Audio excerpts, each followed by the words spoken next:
ڈالروں کی اب یلغار. اب یہاں پر امریکی سرمایہ وہ ڈالر چاہے مشرق سے آئے چاہے مغرب سے آئے وہ یہودیوں کا اعلی کار ہے. آپ نے اگر $1 نوٹ کا اگر کبھی نقشہ دیکھا ہو اس کے اوپر جو سگنیا بنا ہوا ہے جو نشان ہے وہ کیا ہے؟ پیرامڈ، احرام مصر. یہ کن کے لیے اہمیت رکھتے ہیں؟ ہزارہا یہودیوں کا خون اور ان کی ہڈیاں ان پیرامڈز کے تلے دبی ہوئی. جب یہ احرام بنائے گئے تھے یہ یہودی وہاں غلامی کے دور میں تھے، بیگار ان سے لی جا رہی تھی. بڑے بڑے پتھر جب گرتے تھے تو پسنے والے یہودی ہوتے تھے. یہ ان کی اپنی جیسے ہولوکاسٹ جیسے انہوں نے اس کو اپنا سمبل بنایا ہوا ہے، اسی طریقے سے پیرامڈ، مصر کا پیرامڈ یہ گویا کہ ان کے اس زوال کا ایک نشان ہے.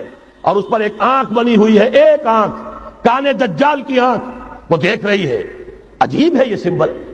نیچے لکھا ہوا ہے نووس آرڈو سکلورم، اور یہ در حقیقت 1776 جو نیچے لکھا ہوا ہے وہ رومن حروف کے اندر یہ 1776 ہے جو میں بتا چکا ہوں آرڈر آف الومناٹی وساپ نے قائم کیا تھا.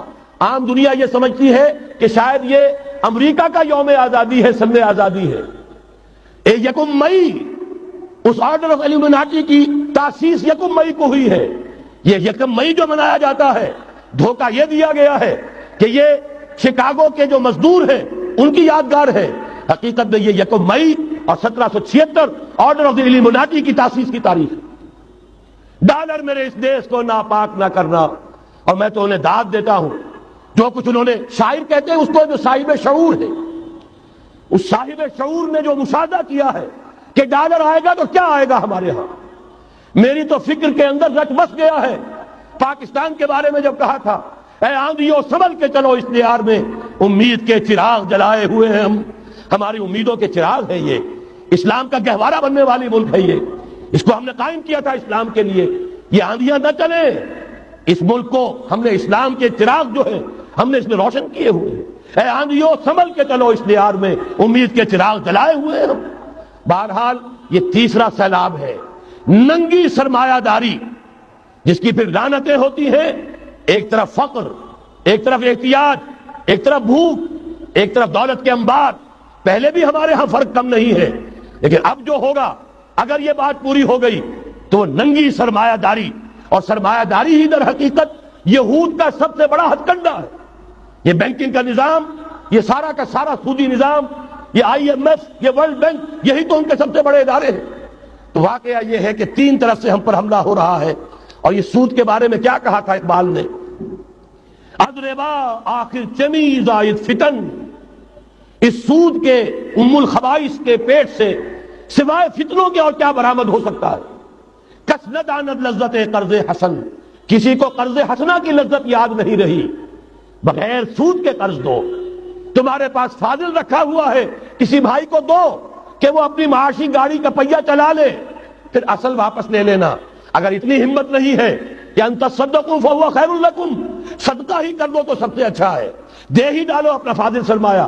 یسألونک ماذا ينفقون قل العفو. مت رکھو اپنے پاس، یہ گندگی ہے. لیکن اگر بڑے ہی کم ہمت ہو تو کم سے کم قرض حسنہ دو، اپنی اصل رقم واپس لینا. کس نہ دانت لذت قرض حسن. اضربا جاں تیرا دل تو خشت و سنگ. اس لیے کہ سود کے ذریعے سے انسان کے اندر تاریکی پھیل جاتی ہے.